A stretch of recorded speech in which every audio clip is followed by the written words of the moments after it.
बिस्मिल्लाहिर्रहमानिर्रहीम, अस्सलाम वालेकुम। Welcome to all students. मैं हूं आपका टीचर मोहम्मद अफजल वकार। आप देख रहे हैं मेरा YouTube channel Waqar institute. BS mathematics first semester का कोर्स MTH 102 मैं उसको कंप्लीट छोड़ लेक्चर उसके बनाऊंगा। आज उसका ये फर्स्ट लेक्चर है। आप मुझे सपोर्ट कीजिए, मेरे चैनल को सब्सक्राइब कीजिए, मेरी वीडियो को लाइक करिए और वीडियो पे कमेंट ज़रूर कीजिए और अपनी कीमती आरा से मुझे लाजमी आगाह कीजिए। चलते हैं अपने लेक्चर की तरफ। थैंक यू, जज़ाकल्लाह।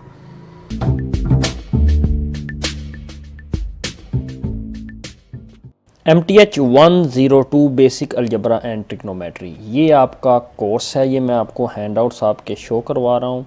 देन आपको बोर्ड पे लेके चलूँगा। थोड़ा सा आपको यहाँ पे बताता चलूँ कि आपके पास जो टेबल ऑफ कंटेंट्स हैं, अगर आप देखें तो लेक्चर नंबर 1 से लेकर लेक्चर नंबर 40 तक है। तो ये आपके 40 लेक्चर्स बनेंगे आपके इस कोर्स के। तो आज हम लेक्चर नंबर 1 करेंगे। तो ये आपके 40 लेक्चर्स बनेंगे। तो ये आपको बताना था। तो इसके लिए अब हम आगे चलते हैं आपके 40 लेक्चर्स से। ये है हमारे पास जो यहाँ पे लेक्चर नंबर 1 से 3 लेक्चर्स हैं। तो आज हम इसमें से अपना फर्स्ट लेक्चर करेंगे और इसका नेम जो है वो है सेट्स एंड नंबरिंग सिस्टम। तो ये आपका इस जो 3 जो लेक्चर्स हैं, ये इनको मिला के जो है जो एक चैप्टर बना दिया गया है। तो उसका नेम है सेट्स एंड नंबरिंग सिस्टम्स। तो ये जो है आप देखें, ये वाली जो बात है ना, ये इतनी बात, तो ये आपको ऑब्जेक्टिव आ सकता है, the study of mathematics beings with a study of sets. ये आप देखें ना, the study of mathematics beings with a study of sets and the development of the numbering systems.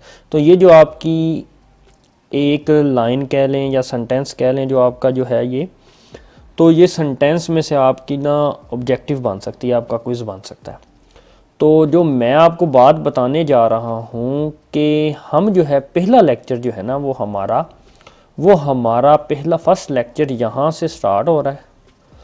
यहाँ से स्टार्ट होने के बाद मैं आपको बताता हूँ कि ये कहाँ तक मैं अभी आपको बोर्ड पे लेके मैंने जाना है। मैं आपको बोर्ड पे अभी लेके जाना है। तो मैं आपको बताता हूँ कि फ़र्स्ट लेक्चर जो है वो मैं यहाँ तक आपको यूनिवर्सल सेट तक आपको यहाँ तक आपको पढ़ाऊँगा। यहाँ तक हमारा पहला लेक्चर होगा। तो ये तमाम डिटेल्स आपको जो हैं वो बोर्ड पे लेके समझाऊँगा। मैं सिर्फ रीडिंग नहीं करवाऊँगा, मैं आपको कंसेप्ट भी दूँगा। चलते हैं अपने बोर्ड की तरफ। यहाँ पे है हमारे पास set. A set is unordered collection of distinct objects. ये आपके पास व्यू के जो आपके हैंडआउट्स हैं उसके ऊपर ये डेफिनेशन दी हुई है। अ सेट इज़ अनऑर्डर्ड कलेक्शन, कि वो कलेक्शन जो अनऑर्डर्ड हो और डिस्टिंक्ट यानी मुख्तलिफ हो, बेतरतीबी और मुख्तलिफ हो। यहाँ पे मैंने एक वर्ड ऐड किया है, वेल डिफाइंड। वेल डिफाइंड से मुराद है वाज़े। तो a set is well defined unordered collection of distinct object। well defined collection होनी चाहिए। ये एक लफ्ज़ जो है ये मैंने ऐड किया और ये बड़ा इम्पोर्टेंट जो है ये वर्ड है आपका। तो जो ऑब्जेक्ट्स हैं, जो अशिया हैं in the collection are called elements of the set. तो वो सेट के क्या कहलाते हैं? एलिमेंट्स कहलाते हैं। अब एग्जांपल मैंने यहाँ पे 3 लिखी हैं, 1, 2 एंड 3। देखते हैं। The collection of persons living in Lahore is a set.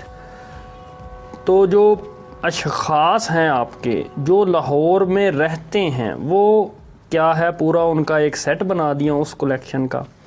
और ईच पर्सनस, और हर शख्स, लिविंग इन लाहौर, जो लाहौर में रहता है, वो एलिमेंट है उस सेट का। तो जैसा कि हम एक मिसाल लेते हैं नेचुरल नंबर की। तो नेचुरल नंबर में आपके पास 1, 2 and 3 and 4 and so on. तो ये जो आपके 1, 2 और 3 और 4 हैं ये आपके क्या है? एलिमेंट हैं। और ये जो पूरा जो है ये आपका क्या है? सेट है। अब हम इन 2 एग्जांपल्स की तरफ गौर करते हैं। ये जो है आपके पास example, the difficult question of a test. The difficult question of a test, तो ये आपका सेट नहीं है। क्यों नहीं है? कि अगर आप एक टेस्ट है तो कुछ स्टूडेंट्स होंगे जिनके लिए वो क्वेश्चन डिफ़िकल्ट होंगे और कुछ स्टूडेंट होंगे जिनके लिए वो क्वेश्चंस इजी होंगे। तो जिनको आते हैं उनके लिए वो इजी हैं और जो क्वेश्चन जिसको नहीं आता वो उसके लिए मुश्किल है। इसलिए ये जो स्टेटमेंट है आपकी, ये आपकी वेल डिफाइंड नहीं है, इसलिए ये आपका सेट नहीं है। मगर the capital letter of the English alphabet, तो ये आपका जो है वेल डिफाइंड सेट है, क्योंकि कैपिटल लेटर्स जो हैं आपको पता है, अगर हम उसको ए सेट को ए का नाम दे दें तो आपके क्या होंगे, A B C D and E and so on G तक। तो ये आपका सेट बन सकता है। तो ऐसे ही अगर हम बात करें, अगर बात करते हैं the sharp boy of a school, एक स्कूल के तेज़ लड़के, तो ये सेट नहीं है क्योंकि वो वेल डिफाइंड नहीं है। इसलिए वो वेल डिफाइंड नहीं है क्योंकि शार्प लड़के वो किसी टीचर की नज़र में वो शार्प है और किसी के टीचर की नज़र में वो शार्प नहीं है। तो इसलिए ये आपको देखना पड़ेगा कि कौन सा सेट वेल डिफाइंड आपकी प्रॉपर्टीज़ को सेटिस्फाई करती है स्टेटमेंट, तो वो सेट होगा, अदरवाइज़ वो सेट नहीं होगा। डिस्क्रिप्टिव मेथड है, तो अगर हम एक सेट ए लेते हैं, the set of vowel letters of English alphabets, तो vowel letters of English alphabet अगर हम बात करते हैं उसकी, यानी इस तरीके में अगर हम एक सेट को लिखेंगे तो उस मेथड का नेम है डिस्क्रिप्टिव मेथड। तो अगर हम इसी सेट को इस तरीके में भी लिख सकते हैं ए ई आई ओ यू, तो ये वोवल लेटर्स ही हैं इंग्लिश अल्फ़ाबेट में। तो ये आपका कौन सा मेथड है, टेबुलर या रोस्टर मेथड। तो इसके दो नेम हैं, या तो आप इसको टेबुलर मेथड भी कह सकते हैं और रोस्टर मेथड भी कह सकते हैं, और जो आपके हैंड आउट्स हैं उस पे इसको रोस्टर मेथड जो है वो बताया गया है। अब हम आते हैं अपने जो है सेट बिल्डर नोटेशन मेथड की तरफ।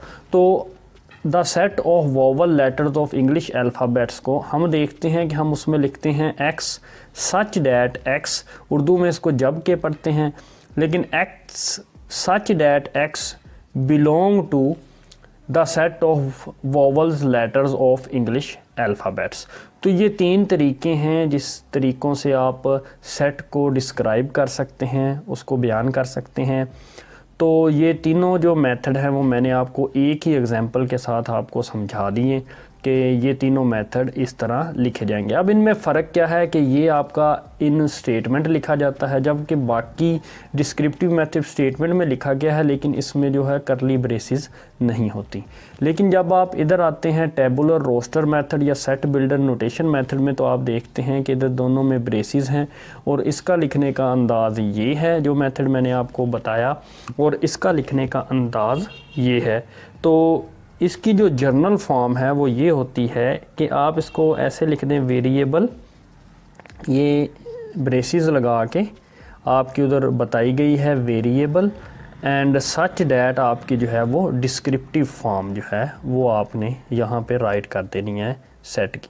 तो ये जो आपका जो है तरीका जो है ये कौन सा बन जाएगा, सेट बिल्डर नोटेशन मेथड, अगर आप इसको इस तरीके से लिख देंगे। अदर नोटेशन में है, यहाँ पे आप देखें, अगर if x is an element of the set A, we write this as x belong to A and x, अगर एलिमेंट है x सेट A का, देन हम उसे राइट करेंगे x बिलोंग टू A से। अगर x एलिमेंट नहीं है A का, does not belong to A, तो means x is not an element of A। जैसे इसकी मैंने एग्जांपल लिखी है, ये आपके पास एग्जांपल है, एक सेट है A जिसके एलिमेंट हैं 3, जो कि हैं 3, 17 और 2।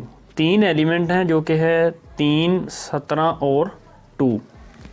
तो आप देख सकते हैं 3 बिलोंग करता है A से, जबकि 5 जो है वो does not belong to A, वो 5 जो है वो A में मौजूद नहीं है। एलिमेंट बिलोंग करता है या नहीं करता इसकी आपको समझ आ गई होगी।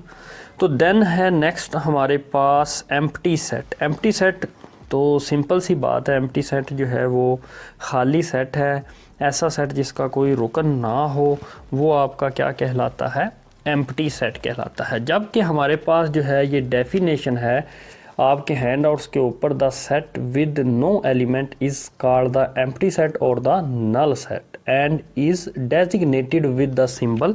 तो ये आपके पास सिंबल है, इसके साथ हम डेजिग्नेट करते हैं, शो करते हैं, या इसके साथ शो करते हैं। बस है नेक्स्ट जो है यूनिवर्सल सेट है। तो ये मैंने एग्जांपल लिखी हुई है, जो आपके जो हैंडआउट्स के ऊपर जो डेफिनेशन है मैं वो शो करवाता हूँ आपके पास। तो ये है आपके पास, the universal set is the set of all thing pertinent to a given discussion and is designated by the symbol U. तो ये आपके पास, इसका मैं आपको यानी इन एग्जांपल में आपको इसका मतलब समझाता हूँ कि ये क्या है। कि वो जो कहता है कि यूनिवर्सल सेट वो यूनिवर्सल सेट है जो उसके नीचे जो दो सेट हैं, जैसे ये और ये है, हम देखते हैं कि इन ए और बी के लिए क्या ये यू यूनिवर्सल सेट है, या इस ए और बी के लिए क्या ये यू यूनिवर्सल सेट है या नहीं है। तो मैं आपको सिंपल सा एक तरीका बताता हूँ, आपने देखना है ए और बी, क्या ये दोनों, इन दोनों इसके सबसेट हैं या नहीं हैं। क्या ये ए और बी के तमाम अरकान इनमें पाए जाते हैं, जैसे 1 3 5 7 9 तो इसमें है, 1 3 5 7 9 ए के एलिमेंट्स जो हैं वो यू में मौजूद हैं। बी के एलिमेंट देखते हैं 2 4 2 4 6 8 6 8 एंड 10 ये भी मौजूद हैं। इसलिए ये जो यू है ये यूनिवर्सल सेट है ए और बी के लिए। अगर हम इसकी बात करें, ए के एलिमेंट देखते हैं 7 5 9 यू में मौजूद हैं, मगर 0 और 11 जो बी के एलिमेंट हैं, दो एलिमेंट जो ऐसे हैं जो यू में मौजूद नहीं हैं, इसलिए यू जो है वो यूनिवर्सल सेट नहीं है इस ए और बी का। उम्मीद करता हूँ कि आज का आपको लेक्चर समझ आ गया होगा। For more video subscribe to my channel and stay tuned with Waqar institute. Thank you.